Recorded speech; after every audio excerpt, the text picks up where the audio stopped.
2006 সালের 28শে অক্টোবর বাংলাদেশ জামাত ইসলামী 4 দলীয় ঐক্য জোটের শান্তিপূর্ণ ক্ষমতা হস্তান্তরের ওই শান্তিপূর্ণ সমাবেশের উপর এই হামলা ছিল খুনি হাসিনার পরিকল্পিত হামলা।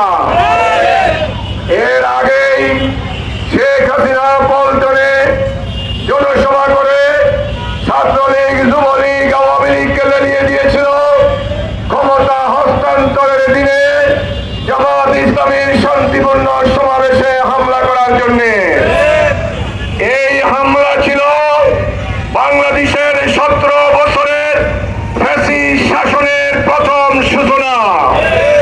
তারা পরিকল্পিতভাবে ঠান্ডা মাথায় পরিকল্পনা করেছিল বাংলাদেশের আন্দোলন সংগ্রামের অগ্রনায়ক, এই জাতির আশা আকাঙ্ক্ষার প্রতীক, বাংলাদেশের প্রত্যেকটি আন্দোলন সংগ্রামে বাংলাদেশ জামাত ইসলামী যখনই নেতৃত্ব দিয়েছিল, প্রত্যেকটি আন্দোলন সংগ্রাম তার বিজয় দ্বার প্রান্তে পৌঁছেছিল।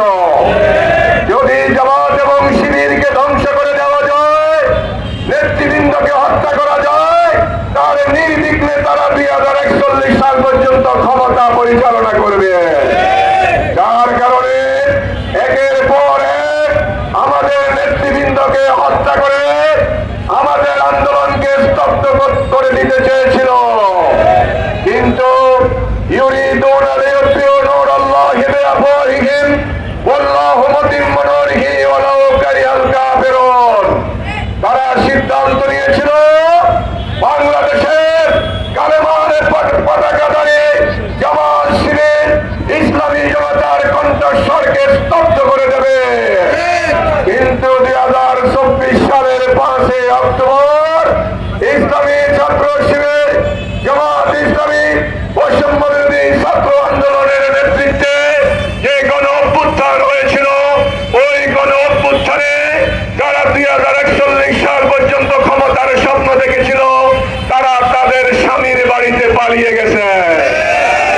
কিন্তু আজও পল্টনের এই মামলাগুলোকে তখন শেখ হাসিনা প্রত্যাহার করে নিয়েছেন। কিন্তু আজকে দুর্ভাগ্যজনক হলেও সত্য, 28শে অক্টোবরের খুনিদের আজও বিচারের মুখোমুখি করা হয় নাই। যার কারণে আজকে নতুন করে ফ্যাসিস্টের সূচনা শুরু হয়েছে। নোয়াখালীর কবিরহাটের ওই নিয়াজপুরে মসজিদে হামলার মধ্য দিয়ে নতুন ফ্যাসিস্টের সূচনা আমরা লক্ষ্য করছি। 28শে অক্টোবরের যে সমস্ত ভাইদেরকে খুন করা হয়েছে, ওই সমস্ত ভাইদের সাথীরা বেঁচে থাকতে, জামাত শিবির তৌহিদি জনতা বেঁচে থাকতে এদেশে আর কোন ফ্যাসিস্টের জন্ম হতে দেওয়া হবে না। মসজিদে হামলা এটি কিসের লক্ষণ? মসজিদে হামলা হওয়ার কথা না। যারা আলেম ওলামাকে গ্রেফতার করেছিল, আল্লামা সাঈদী কোরআনের পাখিকে খুন করেছিল, আমরা মনে করেছিলাম ইসলামী জনতার উপর হামলা বন্ধ হয়েছে। কিন্তু আমরা কি লক্ষ্য করলাম? মসজিদের দরজা জানালা ভেঙে চুরমার করে দেওয়া হয়েছে। মসজিদের ভিতরে থেকে মসজিদে যিনি দান দিচ্ছেন, ওই হুজুর উপর, ওই তৌহিদি ছাত্র জনতার উপর নির্মম হামলার মধ্য দিয়ে সারা বিশ্ব আজকে নতুন করে আরেকটি ফ্যাসিস্টের জন্ম তারা লক্ষ্য করছে, ঠিক কিনা? 28শে অক্টোবরে 8 জন ভাই শহীদ হয়েছেন। 14ই ফেব্রুয়ারি 8 জন ভাই শহীদ হয়েছেন। সারা বাংলাদেশে জামাত শিবিরের 5 শতাধিক নেতা কর্মী শহীদ হয়েছে। 11 জন শীর্ষ নেতাকে ফাঁসি দেওয়া হয়েছে। এর মধ্য দিয়ে যারা দুঃস্বপ্ন দেখেছিল ইসলামী আন্দোলনকে চিরতরে নস্যাৎ করে দেবে, তাদের দুঃস্বপ্ন আজকে দুঃস্বপ্নেই পরিণত হবে। আগামী দিনে কৃষক, শ্রমিক, বাংলাদেশের অবহেলিত সর্বস্তরের কৃষক, শ্রমিক, হোটেল শ্রমিক, সিএনজি শ্রমিক, সর্বস্তরের মানুষ আগামী দিনে দাঁড়িপাল্লায় ভোট দেওয়ার সিদ্ধান্ত নিয়েছে। এই জাতি আর কোন সন্ত্রাসী, চাঁদাবাজ, টেন্ডারবাজ, মসজিদে হামলাকারী, মসজিদে কথা বলতে গেলে আজকে নতুন করে বাধা সৃষ্টি হচ্ছে, ঠিক কিনা? এই বাধা এই জাতি মানতে চায় না। শাহজালাল, শাহ মাসুম, খানদার আলীর এই বাংলাদেশে লাখ মুসলমান মসজিদ নির্মাণ করা হয়েছে কোরআনের কথা বলার জন্য, ঠিক কিনা? এই কোরআনের পথে যারা বাধা দিয়েছে তারা পার্শ্ববর্তী দেশে পালিয়ে গেছে। নতুন করে বাধা দেওয়ার চেষ্টা করবেন না। আগামী দিনে আমরা লক্ষ্য করছি টেকনাফ থেকে তেতুলিয়া, রূপসা থেকে পাতুলিয়া, সিলেট থেকে সুন্দরবন, সবার একটি আওয়াজ একবার আমরা জামাত ইসলামীকে দেখতে চাই, ঠিক কিনা? এবার আমরা পাল্লা মার্কায় ভোট দিয়ে আগামী দিনে সন্ত্রাস, চাঁদাবাজি, খুন, রাজধানী চিরতরে কবর রচনা করতে চাই।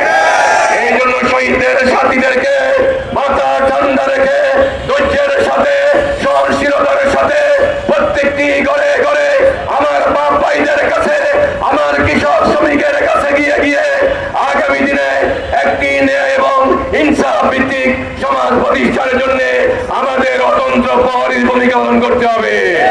কোনোভাবে আমাদের উত্তেজিত হলে চলবে না। আমাদের মাথা ঠান্ডা করে আমরা মানুষের সমর্থন নিয়ে আগামী দিনে বাংলাদেশে আল্লাহর আইন সর্বকের শাসন প্রতিষ্ঠা করতে চাই। যেমনি ভাবে নবী মোহাম্মদ রাসূল সাল্লাল্লাহু আলাইহি ওয়াসাল্লাম আল কোরআনের ভিত্তিতে একটি সুন্দর সমাজ নির্মাণ করেছিলেন, ঠিক কিনা? গত 54 বছরে যে শোষণ বঞ্চনা সৃষ্টি হয়েছে, জাতি আর কোনোদিন ওই সন্ত্রাস চাঁদাবাজ যারা লালন করে, যারা কিশোরে গ্যাং লালন করে, যারা সিন্ডিকেট লালন করে, যারা হাট মাঠ দখল করে, ওই সমস্ত লোকদেরকে বাংলাদেশের ক্ষমতায় বসালে আগামী 54 বছর আবার আমাদেরকে নির্যাতনের শিকার হতে হবে।